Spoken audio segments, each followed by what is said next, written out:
bloom in spring. Tell me who gives the air that you breathe. Ooh. Everything that you need he will provide, so you may as well come on and give him a try. 'Cause he's awesome. Ooh, he's awesome. He's awesome. What would I do without him? Couldn't make a move without him.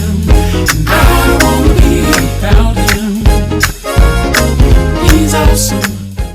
Greetings, saints of God. Welcome to ZMR Ministries. I'm Pastor Z, and thank you for joining me for another episode of What's the Issue Wednesday. Now, tonight's topic, it's a little intense.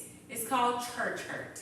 And we know there are a lot of people who have dealt with church hurt, who are still dealing with church hurt, and some people still haven't recovered from church hurt. And sometimes you need to understand other people's process when they've gone through the hurt from what's considered to be the rehabilitation center.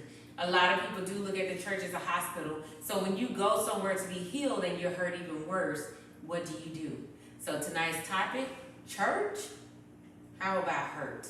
We have a special guest, a good friend of mine. I'm so excited to do this episode with her. And when I say excited, it's because I've seen her journey and I can't wait for her to share her story with you guys. Please help me, welcome my dear friend, Ebony Lewis. What's up, sis? Hey, Ebony. How you doing? This is my sister, y'all. I love her so much. I'm so glad you joined me today. Now, of course, I know your story with the church, but others don't know it. Give me a little bit about your background, like from a child being in church. Well, I wouldn't say I grew up in the church. That really wasn't a thing, but I probably really started getting introduced to church as probably like around age 11, 12, something like that. And my dad actually thought that it was a good idea for us to get more involved in church and, bring us to church and start we were family. He felt like it was important for us to have some place to, set roots in as a family, for us to get baptized and things of that nature. So that's kind of how it kind of started off. But at the same time, I kind of feel like I didn't really understand the purpose of church. Right. I just feel like it was kind of something that you were supposed to do. And then as I transitioned into college, I kind of started understanding God on a deeper level, and understanding that, because initially I was like what you would consider Baptist, right, and then so I was introduced to a different denominations in college, and so they had a Methodist, and then they had a Kojic and Pentecostal, and all, and so I kind of started getting introduced to those different types of church, and it was cool. I was learning God a little bit deeper than I had before, but then I would say maybe like at the end of college, maybe transitioning into my master's program and things like that, probably senior year, I kind of stopped going because I just didn't feel connected. I didn't feel like I was growing. I didn't feel like I was learning anything. I kind of just felt kind of stagnant. And at that point, there were things that occurred that kind of pushed me away, and I just wasn't really feeling it. And so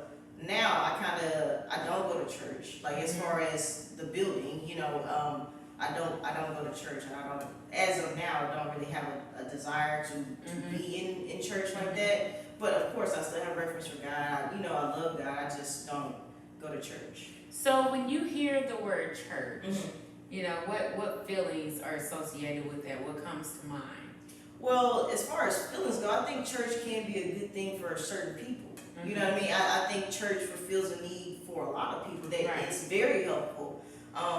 In regards to me, I don't necessarily have that green, wide-eyed feeling about church, and almost naive kind of mindset that I initially had about church. I definitely don't have that anymore. And most times, just being transparent, sometimes I think about church as a business more so than I think about it as a place for healing and things of that nature to occur. Which I'm hoping it could be there for somebody, but for me, it's just not that anymore. Now, you talked about how you used to have a zeal for church, and you enjoyed it, you were growing in God, you had these different experiences with the church, and it was just a different experience for you where you got a deeper relationship. What changed? Well, I just think that I had some experiences. Do you want to talk about it? Sure. I mean, I don't mind. I would be at church, and there were other church people around me. I say church people, I don't know. Right. But there were other spiritually stronger people that I presumed at that time that were around me, and so they would say certain things. They would prophesy to me, and they would say certain things to me. Don't get mad. I'm listening. I'm not angry. I'm listening. But yeah, and they would say certain things to me. Like they would tell me certain spirits were following me and things like that nature. And it was like, it was always something negative. Like, you have this following you. And I'm like, I feel fine. I don't understand. Right. I'm good. I don't know what's going on, or I'll just be sitting in church and, I'll be watching the pastor or listening to the pastor, and then they'll have like a guest prophet come in, and the prophet will, he'll be talking, and I'm just sitting there listening. Right. And they'll come up and say certain things, like, you have a demon in you, and all this other stuff. And I'm like, what? I just wasn't really interested in what you were saying. It's not that I'm not receiving what you're saying. I just didn't outwardly show my praise like that. And so I guess they would view that to me as a defiance. And so then there was a time where they called me up to the front of the church, and this guy was like, oh, it was a guy and his wife, both of them were prophets or whatever, and prophetess. And so they called me up in front of the church, and they were like, you got these demons following you, and let me get this demon out of you. And so I was like, no, I don't. I'm good. Like, I don't want you touching me. You know what I mean? And so, and then he perceived that as like the demon was trying to come out of me or something like that. And so he had these other two guys that were in the church. He had them like hold my hands up, like that, and I kind of was in it, like, I was like, man, get off me, kind of thing, and he just kept like, come out, and I was like, I just really want you to let me go. You know what I mean? And so, and the mind you, it's people in the church, you know what I'm saying? And so at that point I was kind of like embarrassed. I was kind of like, felt kind of like abused almost, and I just felt like, yo, this is not right, you know what I mean? And from what I had knew previously, or what I was starting to learn about God, is that things should be done in a particular way, you know what I mean? And so if you're calling out demons and doing all this other stuff, I'm assuming that you're supposed to replace that with something else, speak life into whatever the situation or person or whatever. And so I was just like, that never happened. So I just kind of left feeling, abused, spiritually, and it's like, I'm new to Christ at this level, and I just didn't understand a lot of things. Nobody explained anything to me. Nobody said anything to me, like what happened. I was just kind of like, I had to kind of figure it out on my own. And so when I went for answers, nobody wanted to answer my questions. And so that Who did you go to for answers? To the head pastor. The same people. No, so it was a guest pastor that came, but they were guest pastors. And then so I went to the head pastor, and the first lady, and asked him, I was like, what am I supposed to, say, oh, that's normal, that's blah blah blah. They had to get this out of you or whatever. I'm like, well, I don't feel better. You know what I'm saying? I feel tired, my arms is hurting, my muscles, you know what I'm saying? Like, I literally felt beat up. Like, I'm like, I had these two big dudes holding my arms in the air for however long, I'm like, I didn't feel better. And so that right there, I was like, that's it. Ain't nobody touching me, don't pray for me, don't do none of the extra. I don't even know you like that. So that's kind of how I responded. So did you believe what they were saying? To a certain extent, I did. You know what I'm saying? Because I felt like they were more spiritually sound than I was, or more spiritually mature. Which then, now I understand that, age doesn't necessarily equate to maturity in Christ, and so now I understood that, but 21, 25, not even 25, like 21, 22 years old, I'm like, I don't know what the heck going on. 18, probably even younger than that, like 19, between 19 and 22, around that age. Like, I don't know what they're talking about. I need answers. I just want to answer my question. Right.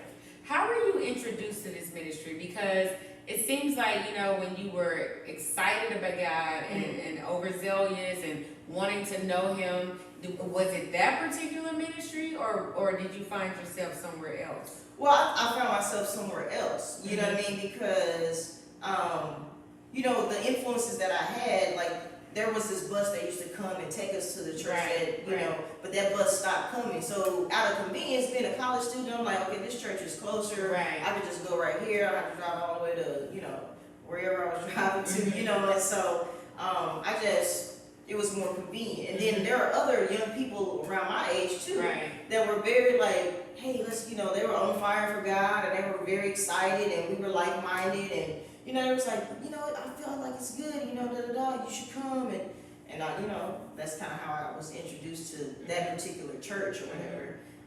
And I mean, it was cool at first, but when you experience certain things, what manipulation is. What it feels like to be taken advantage of. And I really feel like because they may have had some type of spiritual understanding, right? But I think that they preyed on those gifts instead of cultivating them in the way that they probably should have. Right. And so that's essentially, I think it was originally something pure, but it was just tainted. Like that's what the enemy does. So it's nothing new. So let's talk about the hurt, because of course, you felt like you were hurt from the church, or hurt by the church, to the point where you're like, I don't even want to be associated when it comes to an actual church. Right. Now, when it comes to the pain that was inflicted, was it one particular scenario, or was it a series of events? I think just it's been a series of events dealing with church people. You know what I'm saying? Like, and because I'm an inquisitive person, and so when I'm asking, initially it started with that event, right? And then you have people saying these spirits are following me and things like that, prior to me even understanding spirits, what I mean? And so you're telling me something's following me, I don't know what you're talking about. When I ask you, you're not explaining it to me. So I'm left to interpret things on my own without any type of knowledge or any type of real spiritual guidance, and so that incident happened, and then just my experience with reading the Bible on my own and seeing how people are supposed to behave, and then seeing everything contrary to that, I'm just like, I know the Bible says this, right? But I'm not feeling this way, nor am I receiving any of this that I'm supposed to be getting, and I think I just kind of put too much emphasis on the people, and it kind of strayed me away from, understanding the core values of what it's supposed to be, which I'll get back to, but it's taken a while. It's a process pending, what I'm saying? So it's not even all the way loaded, but I just think that sometimes church,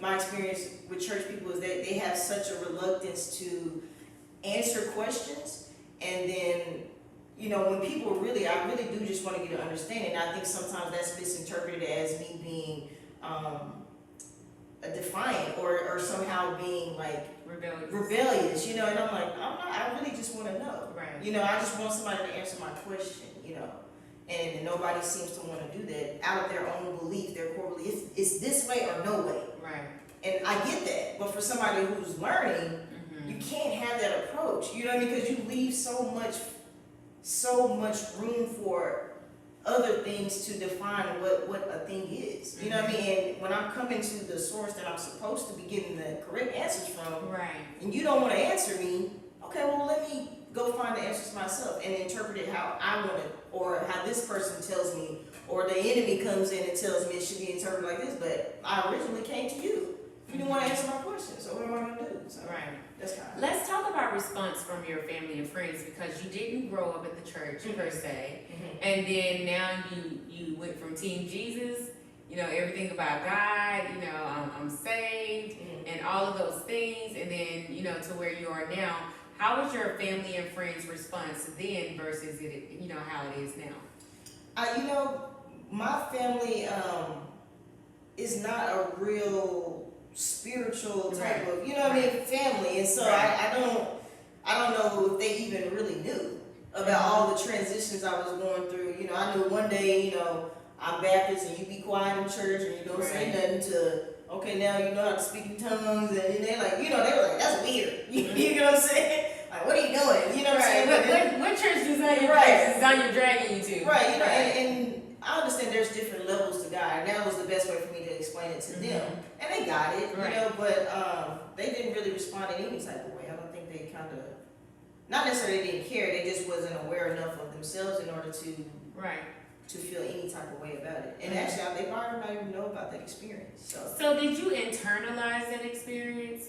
Or did you seek refuge from other close people that you were close to? No. Or did you just internalize the entire thing? No, I internalized it, completely internalized the whole thing, because Why? that's how I deal with trauma. Right. Right? And so, whether it be from trauma from childhood, whatever, it doesn't matter. Like, current, now, I internalize bad things. I just kind of keep it to myself, you know what I mean? And I don't really feel a need to let people know my business like that, for one. And I feel like I'm a fixer, I feel like I can fix it myself. Right. So yeah, I definitely internalized it. I didn't trust the people around me to go talk to them about it, because most of the people that were around me were already heavily involved in the church. So I didn't feel like talking to them. So was there a pattern at this church, or did you find yourself on an isolated island where you felt like, I'm the only one experiencing this type of trauma from these leaders? If there was a pattern, but at the time I was completely oblivious to it. Later, because I'm still friends with a bunch of people from that church during that time, and I don't think anything like that happened to them. I know it didn't. You know what I mean? So at the time I was like, oh, I guess I'm the only one that's got demons in me around here. You know what I'm saying? So I guess that's how I kind of felt. But I didn't. I didn't realize their trauma, their hurt at that time, but afterwards, years after that, I realized like, oh dog, we were going through the same thing, kind of thing. So just maybe not as explicit. I just feel like mine was just a little bit more dramatic and more theatrical. Was there ever a moment that you felt like you were forsaken by God? Yeah. Absolutely. I'm sitting there like, I don't laugh about it now because I've kind of dealt with some of those things, and I know that's not true. But at the moment, at the time, yes. Talk about that process, because there are a lot of people who are watching, and they're like, I've gone through some very traumatic events, at the church, or been hurt by the church, and I'm still in pain. I feel as though right now God has forsaken me. How did you get through that process? Well, for me, I think that what I did was I started to understand and know God for myself. How much time did that take, though? Time is taking time. You know what I'm saying? It wasn't, it took a long time, years, 10 plus, you know what I'm saying? And so I just had to understand that, I don't feel that God is a God that, I had to understand that God is not a God of isolated events, right? You know what I'm saying? And sometimes there are things that I had to go through in order to understand God at a different level. And what I did was I started to study the Bible on my own. The Bible already says that, but it has a totally different interpretation when you don't have anybody there to interpret it for you. And you solely rely on God's guidance and his voice in order to guide you. And so when I started to define who God was to me, not to Zanya, not to these church people, not to my friends, not to my mom, I defined who God was to me personally. I really tapped into that personal relationship. Right. I think that's what's kind of helping me forgive, and that's what's helping me transition back to, back to Him essentially. So that's how I kind of deal with it. I just started to understand the Bible for myself, and didn't rely on anybody but God to help give me understanding. So what was the turning point? Because I know when you left, or when you turned your back on the church and you were feeling forsaken, that's a very dark place, and it's very lonely, and it's full of uncertainties. What was the turning point in your life? Like what happened where you found yourself missing God, saying, you know what, I understand the people hurt me, but it wasn't Him?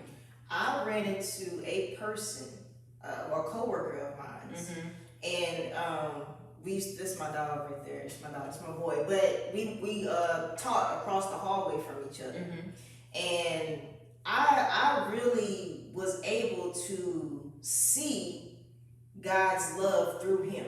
You get what I'm saying? Like it feels deep, but I really was able to understand that God is bigger than the people. You know what I'm saying? And the people who are used in a bad way. Right. But I really was able to see the love of God through my friend. How? He just showed me love. You know what I'm saying? He answered my questions. He helped me understand things that I didn't understand. He answered the difficult questions. He didn't give me a feeling that he was being judgmental towards me. You know what I mean? I could see him living the lifestyle that he was telling me about. You know what I mean? And I could see him being his authentic self.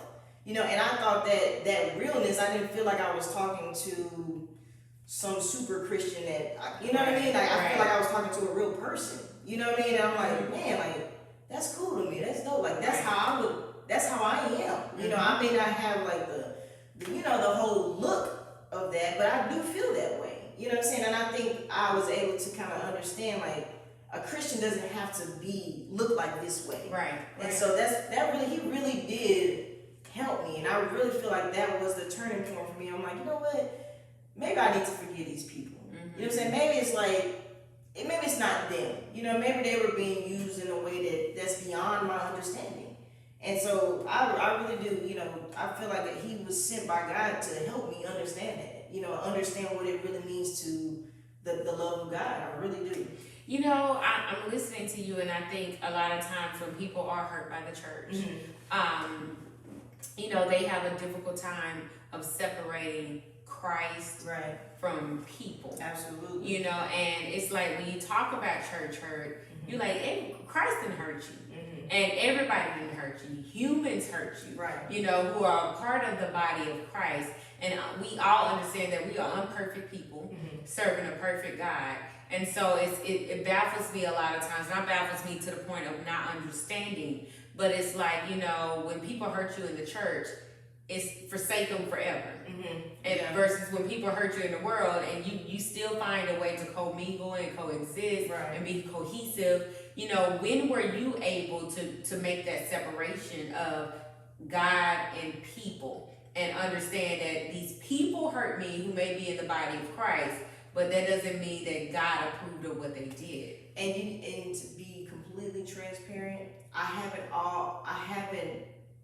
still have a hard time with that though. I have a hard time separating church or God from the people. You know what I mean? Because I be feeling like that's supposed to be our example. You know what I mean? And so I have a hard time. And so I have my own, I feel like sometimes I'm a little too hard on church folks. Right. You know, and that's just being honest. You know, I really do feel like I give them a hard time. Right. You know, but I think that's because of my own biases and own experiences. And I think that God is still dealing with me in that area. So to answer that question, I still have a hard time doing that. Do you think it's difficult because you're still dealing with the hurt?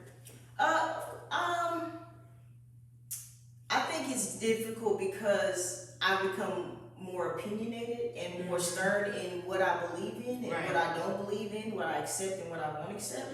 I think that the greenness of me has been removed in regards to the church, and so I think that's what keeps me from doing that, because I'm not going to accept just anything that you tell me. I'm not going to accept anything that you say to me.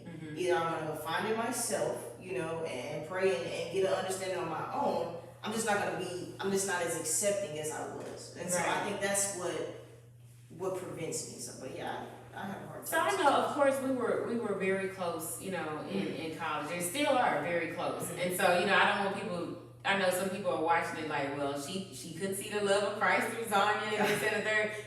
You know, we were so close that a lot of things you kept hidden, you know, from me.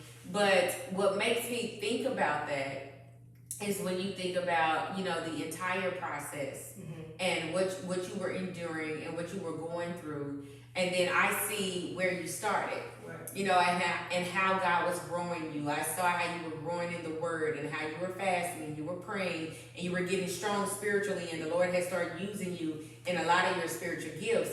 Do you think that all of that is still real? I believe that I am here to be used by God in a particular manner. I'm certain of that manner, that I'm supposed to be used through my art. I feel like that is my gift that God has given me, and I have a message that I'm supposed to be putting out into the world. Right. You know what I mean? I'm very steadfast in that. I don't deny that for a second, right? Some of the other things, I'm not sure. Maybe because I'm just not as confident. Like, oh, you may be a prayer warrior, or you may be this. And I was like, okay, I don't know. I don't feel very prayer warrish right now. You know what I'm saying? So I'm like, some of that I'm very uncertain because God hasn't confirmed that for me personally. You know what I'm saying? He may have sent that through other people and they see certain things in me, but I haven't got that confirmation from him yet. And so I'm only steadfast and sure of what he's confirmed for me. Right. And that's what I'm kind of banking on. So, Mm-hmm. not that I don't believe that. No. Right now, it hasn't been confirmed for me. Right. And it takes time. Yeah. And it's a process. And the thing about it is when people have been hurt, you have to be very careful Mm-hmm. and be very sensitive because you don't know the depths of the penetration of the dart that hit you. Mm-hmm. And you don't know how deep it goes because it may have uprooted other insecurities, Right. other hurts from your past, other feelings of rejection, embarrassment, humiliation. Mm-hmm. What was one of the things, stemming from that situation that you found yourself diving into as a retaliation to the church? Well, anger, really. Mm-hmm. I feel like I already had a short fuse, Right. but I felt like I became a real angry person, you know what I mean? And I feel like I became reckless with who I allowed into my space, Right. and so. What do you mean by reckless? I mean, I wouldn't think about the people and the things that I was doing or people that I was around. I didn't think about how their influence could influence me in a negative way to, maybe divulge into being promiscuous and things of that nature. Like, I didn't think nothing about it, but I'm sure that was a result of that because I was looking for someone else or something else to fill a void. Right. You know what I'm saying? So that's Right. what I would say. Mm-hmm. Did you find yourself gravitating to people who had a like mind concerning the church? You know what I mean? Almost like when you have a common enemy and you find yourself gravitating to those people because they hate that person too. Did you find yourself gravitating to people who also suffer from church hurt? There were a lot of people around me who suffered from church hurt, but I don't really feel like they influenced me to continue my, journey of not liking the church. It wasn't like, you don't like the church, you don't like the church either, oh, let's be buddies. Like, did you influence them?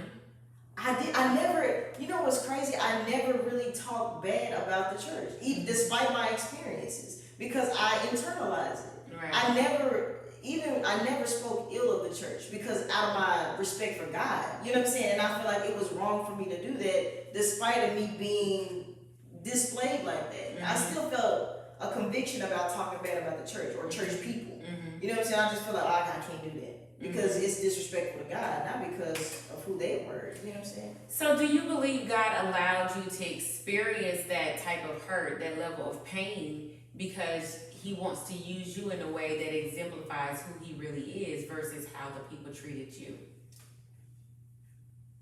Like, do you believe there was purpose in everything that you went through, that entire traumatizing event? I do. How so? I want to know. I mean, because my personality, Mm-hmm. I'm not. Sometimes I can come off as being very non-empathetic, right? Right. And non, very straightforward, Mm-hmm. right? And so with my personality type, I pride myself on just being honest. You know what I'm saying? And sometimes I don't have the church filter to clean it up and make it sound all nice. And Right. and I sometimes feel like that's what's needed. Mm-hmm. You know what I mean? And so I think to say the truth or my truth unapologetically is sometimes what's needed. You know what I mean? And Absolutely. and I don't know how to sometimes make it all nice. And you know what I mean? I don't know how to clean it up all the time, but I think some of this stuff is not clean and it doesn't need to be presented in that manner. It needs to be raw and authentic. So do you think that's what ministry is?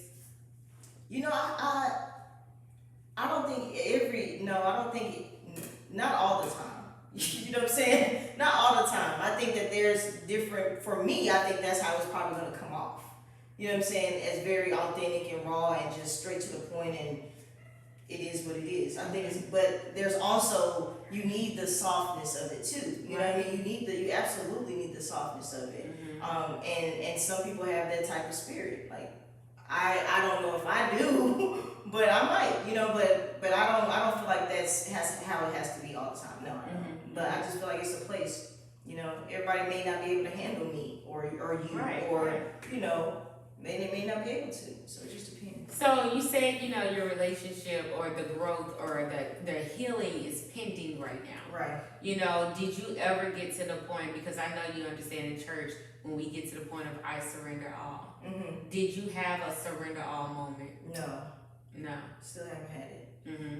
No. Do you think it's necessary? To do what? Ministry? Mm-hmm. Or to walk out your purpose? Or do you feel like you don't have to surrender your entire will to God in order to serve? I think that's a way, but see, pride is something that I deal with, right? Pride is the issue that I deal with, and so the essence of pride is not wanting to surrendering to your own will and not the will of God, and so at least I'm aware of that. You know what I'm saying? And because of my awareness of that, I think it allows me to. I think it sometimes prevents me from doing that. Mm-hmm. You know what I mean? So have I surrendered all to God? I would say no, not completely. Mm-hmm.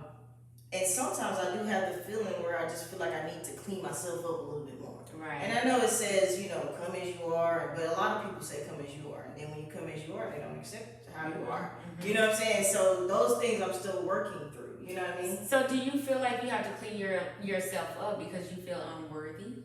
No, I don't feel unworthy. I don't feel unworthy. It's just my own personal, I have to uncondition myself to all the things that I've been taught. I have to unlearn those things, you know what I'm saying, and understand God in his rawness, you know what I'm saying, and I haven't done that, and I don't understand how to do that. Yeah, but a lot of times when you feel like you have to straighten yourself up before you come to him, is you feel as though what? What? I'm just asking questions. I have handled this interview very, very delicately. I'm very proud of you. Thank you so much. Do you feel as though, when you think about coming to him, because a lot of people who feel like they have to clean up before they come to him, feel like I can't present myself to him the way that I am. I don't feel that way. Really? I think so, for me, it's just a matter that I don't want to right now. Mm-hmm. And that's so bad. I don't know. No, it's but real. it's very honest. It's like I don't want to. I kind of want to. You ever it's kind of like a parent and a kid, right? And if the kid does something bad, right, and they know they're gonna get in trouble for this thing, right? Okay, I grab a cookie off of the top of the refrigerator, right? Mm-hmm. And so I'm like, oh man, I know I grabbed that cookie off the top of the refrigerator. Like, oh man, I'm not like. If I say something, I know I'm gonna get in trouble. But maybe if I don't say nothing, maybe we can just find out, and then I can just kind of roll with it that way. I kind of feel like I'm like, ooh, I don't know, like, ooh, like I'm kind of like hesitant. You know what I'm saying? That's the word I'm looking for. Hesitant. You're afraid it might work. Well, no, I know it'll work.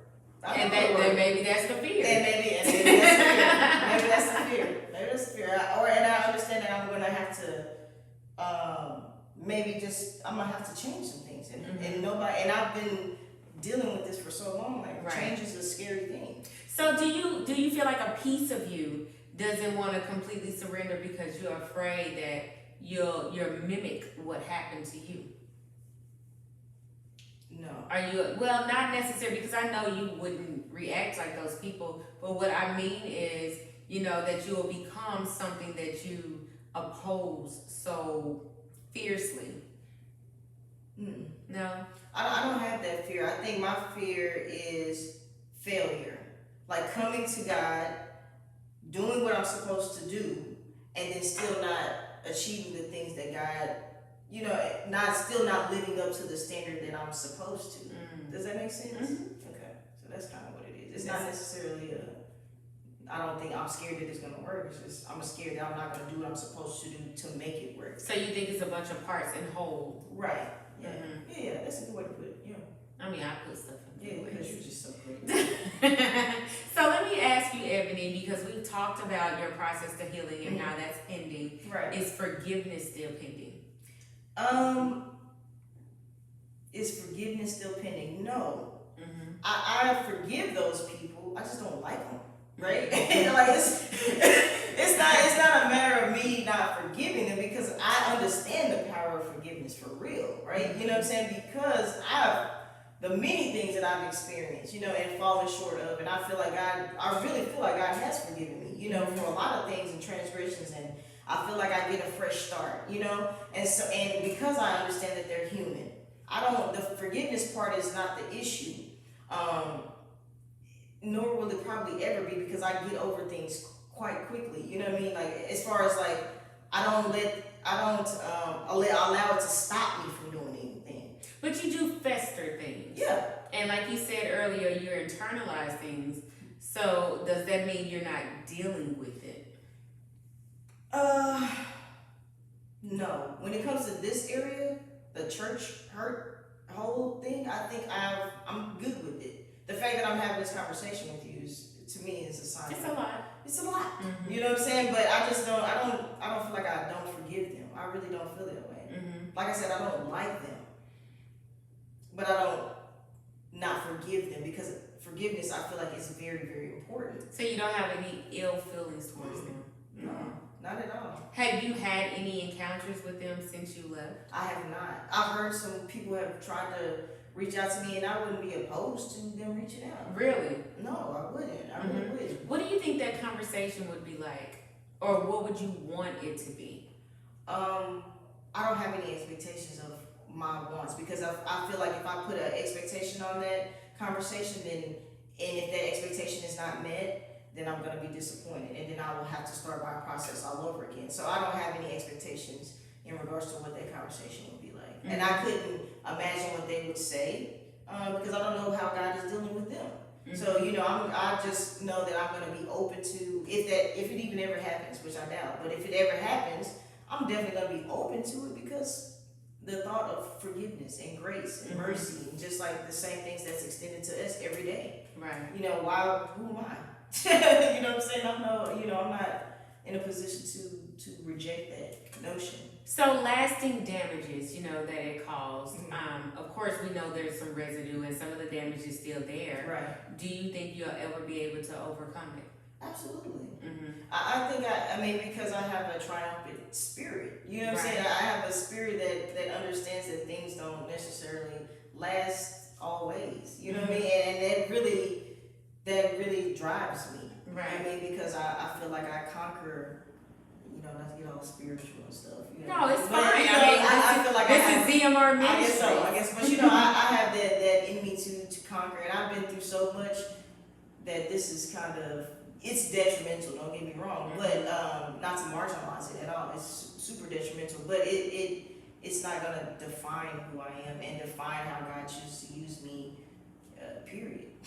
So when you think about your relationship with the church now, even though you don't go to church, do you foresee yourself ever going back?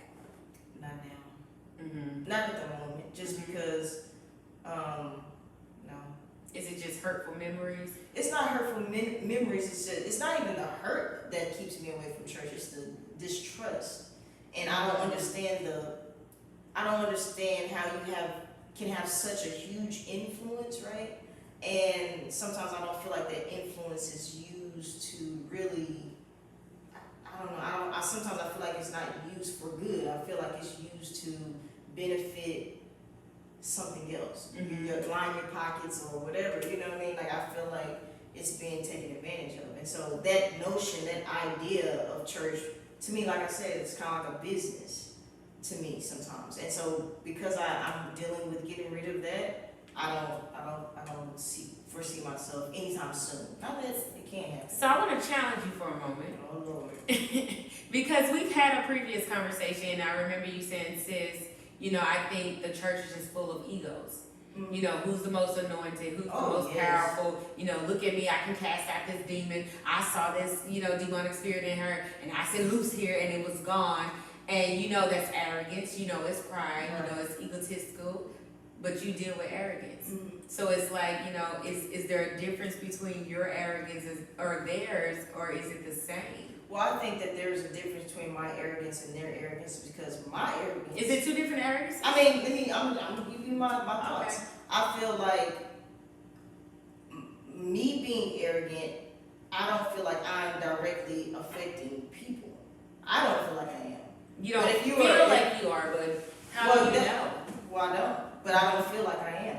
Versus if you are a pastor or a prophetess and you're trying to prove to other prophets and prophetess that you are stronger than they are, you can speak in tongues longer than they can, then you don't know how someone else is interpreting that. You know what I'm saying? Like, me being arrogant and I'm prideful and I don't want to come to God right now, that's a personal thing. For me, it is. Well, your arrogance isn't just locked up in not wanting to come to God. It's something that you've dealt with for a long time, and this is not me throwing her, pulling the carpet. Being arrogant? Yeah. Oh. Yeah. And so what I'm saying is, why is there a difference? Because I don't put myself out to be this person, the holy person of God. It doesn't mean you just putting yourself out to be holy. So But I'm saying arrogance is exalting yourself, period. Right. Whether it's exalting yourself to be holy, whether it's exalting yourself to be better, whether it's exalting yourself like I'm this great, or whatever it is, it doesn't have two different definitions, period. God said he hates pride. But the influence is different. No, it's not. How? I mean, you may think the influence is different because they're in the church and it's like I'm up preaching and I'm prophesying and things like that, but the spirit of arrogance, and don't get me wrong, I do hold more responsibility on them because they do hold a leadership position. But you have to work out your own soul salvation with fear and trembling. And so the reason why I'm asking is because I'm trying to get you to see how there isn't a difference. Arrogance is arrogance. Pride is pride. Ego is ego. And when you get to the gate, he's not going to say, well, Ebony, your arrogance was different because you weren't influencing people in the church. Right. And you weren't hurting anybody. Yours was just, dealing with me. And that's okay. It's not. Well, I don't know. I respectfully disagree. I understand what you're saying. This is like the word. It's the word. If you're arrogant, you're arrogant. Whether you're in the church or whether you're not in the church. Right. I get it. But for me, not even a but, because but negates what you're saying. It does. I agree with what you're saying. Arrogance is arrogance. Period. Right. Yeah, I agree with it. But you no, still don't think you're on the same. You don't think you're on the same level as them. I don't think so. So okay. Just because of their, I just like you said, I don't feel like I'm on the same level. So do you think you both need to humble yourselves? Both who? The church and the Ebony? Oh yeah. Being humble is being humble is definitely something that everyone should. Yes, of course. Yeah, I'm not above reproach. Amen. I'm with you. I really feel that way though, but I wonder if you had that conversation with someone else, would they feel that way? It doesn't matter about them. It's an individual thing. You're right. It's an individual. I believe that being humble, yes, there are certain areas, of course, definitely. Yeah. So now that we've walked through this process and you've given your story and you've talked about your hurt, what would you say to those who are hurting right now, who have been hurt and they're trying to figure their way out, and then the ones who possibly will be hurt? Well, for the people who've been hurt, I would definitely say that everybody's not the same.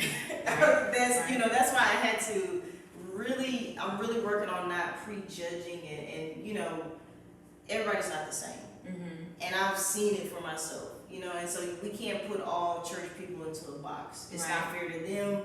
And it's really, and you could be cutting yourself off from something great. You know what I mean? So I would definitely encourage you to not put everybody in a box because you have been, hurt by the church. That's something I really, really would kind of emphasize in regards to that. And for those of you who will be hurt, I think that I don't think there's any avoiding that. Like if it's supposed to happen, it's a part of your journey. Right. I didn't go in and be like, I feel like I'm gonna be hurt by the church today. I don't think I did that. I just think that you should still have, an excitement. It is an exciting thing to learn about God. I think that's a very exciting thing, and you do what works for you. Don't allow anybody to tell you who God is for you. You know what I mean? And then just really study on your own. For me, that really helped me. Just despite the hurt, it's probably going to come, I'm sure. But I wouldn't let it completely deter you from, experiencing something great. So Right. Now you told me, and we're gonna wrap it up. You told me, since that experience, and I haven't been at the church, I've learned more about God in my personal journey than I ever did in a building. Oh yeah. What's your next step? Consistency. Mm-hmm. Consistency is my next step, and obedience and discipline. You know what I'm saying? Like, because it's very hard, to have known God in the manner that I have, to go without God for so long, and then to start to tap back into some of those practices. Mm-hmm. Very difficult, like fasting and all that good stuff. Like, trying to tap back into that. It's the discipline, but it sharpens me. I think it makes me better to be used, and so that's what I was saying. Now I'm gonna say this, and then I promise I'm gonna be done, because I know you have a competitive spirit, and sometimes you wanna get it all, so you can feel like, okay, I got it now. Right. Did you do that, or do you do that, and it makes you feel overwhelmed to the point where you're like, I just can't get back? Yeah. I do that a lot. Like, I want to master things. Right. No, you're fine. Nice cups. Okay. I want to master things. I want to again, pride. Cause that could be pride. Win. You want to win. Yeah, I do. And I want to be great. I don't want to just do something haphazardly. And so if I'm going to be great, why not be great for God? Just like I'm great at other things. You know what I mean? And so that's what drives me. Is like, I know that my potential. Because God has shown it to me. And so I really sometimes am a little too hard on myself. And I don't forgive myself and give myself enough grace. But, I think, that is. So we'll never master this one. No, of course not. And that's why we're being perfected. And we're pressing towards the mark. Gotcha. I read the Bible. Come on, scripture. Don't ask me. She cut me right off on that. That's the inner preacher that she's running from, but it's all good.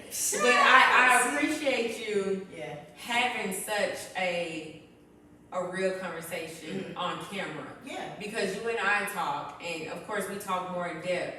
And but I appreciate your honesty and just for showing your heart.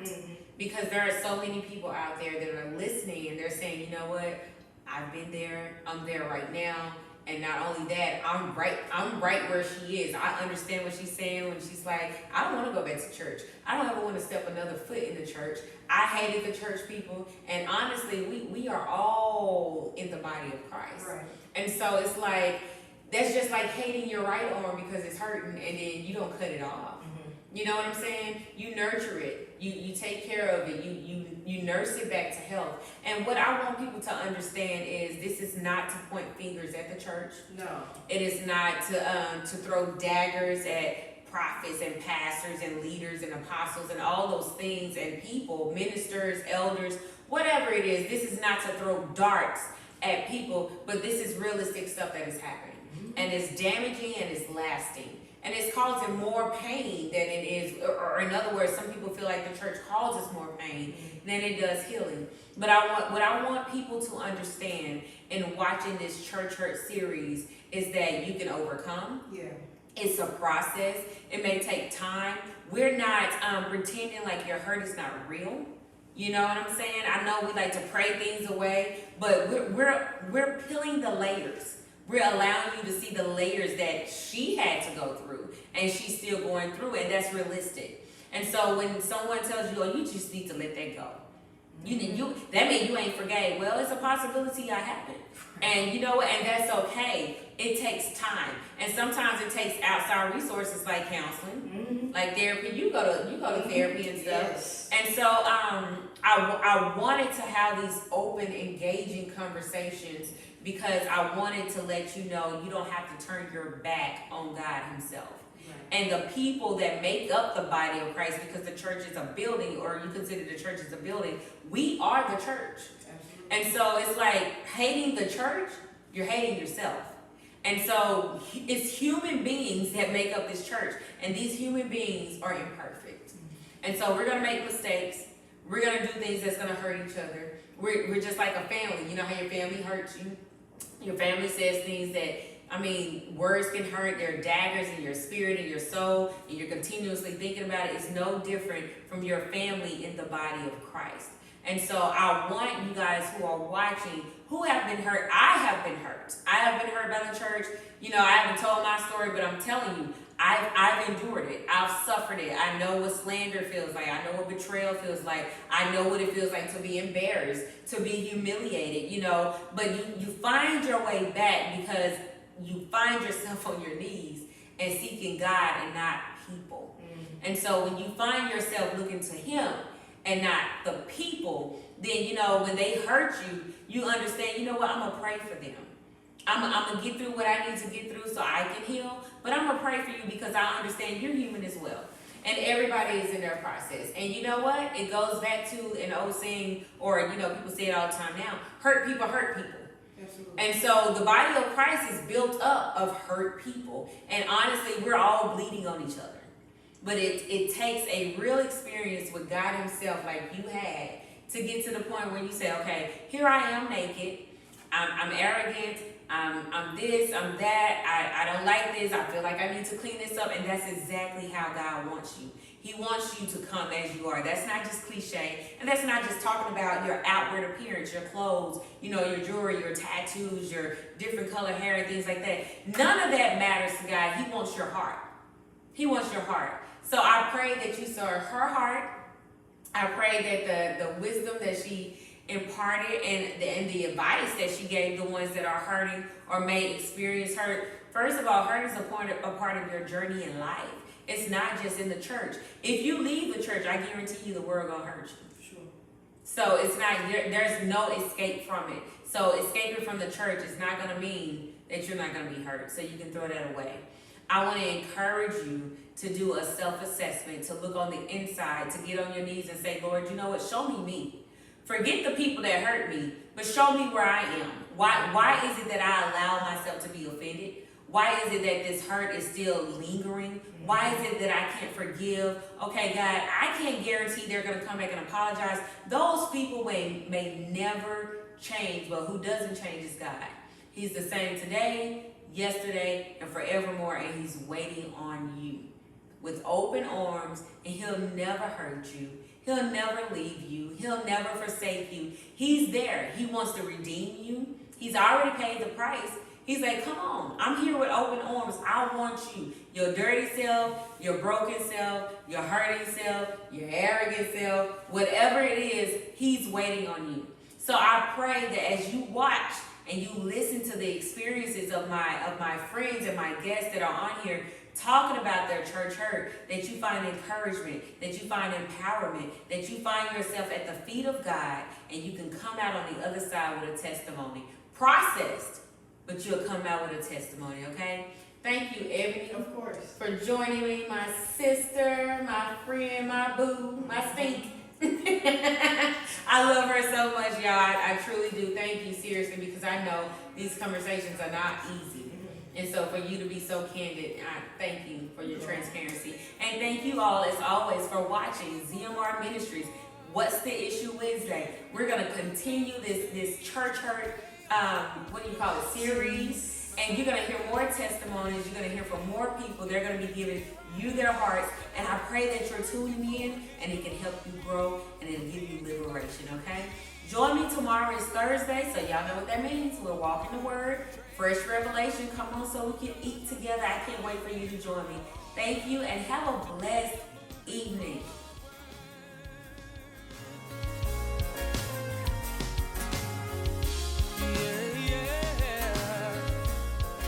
Today I'm starting over.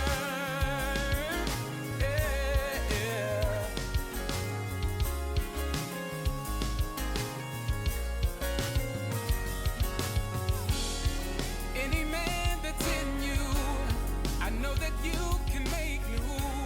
There's nothing that I can do that would disappoint.